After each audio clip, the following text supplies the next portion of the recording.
My name is Stephen Bayliss. I farm at the Grange at Cold Hatton, Telford. We've got roughly 100 acres here. We keep about 100 breeding ewes, all Pedigree Suffolks. We usually end up selling between 10 and 20 tups a year. The rest of the lambs go for slaughter to a local butcher. We also grow corn.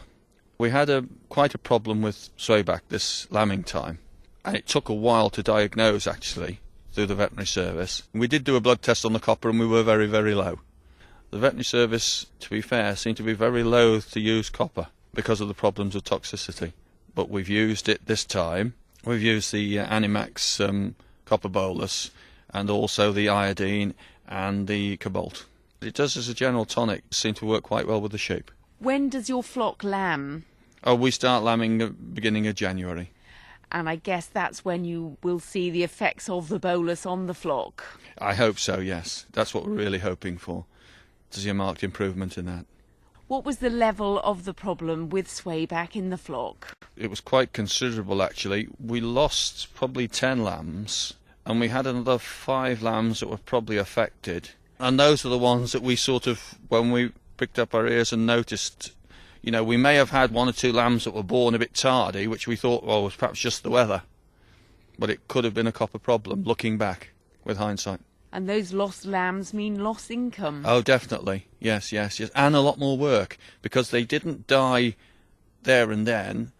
A lot of them didn't show the signs till they were a month old, and then they started going off their back legs. So it made more work and, of course, more worry. Do you feel more reassured going into lambing this year, knowing that the flock has been bolused? Well, yes, we feel we've done what we can to help. You know, we've taken advice and we feel we can't really do any more anyway. How easy did you find the bolus to administer? Oh, yes, fine. Once you've done the first 1 or 2, you know, perhaps a bit difficult to start with, but then once you've worked your technique out, yes, no problem.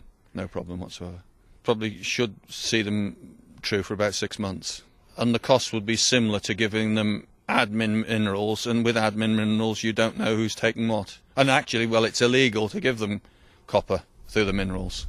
I know that the Suffolk breed is particularly prone to dirty back ends. Is that the case with yours? Well, yes, I suppose so.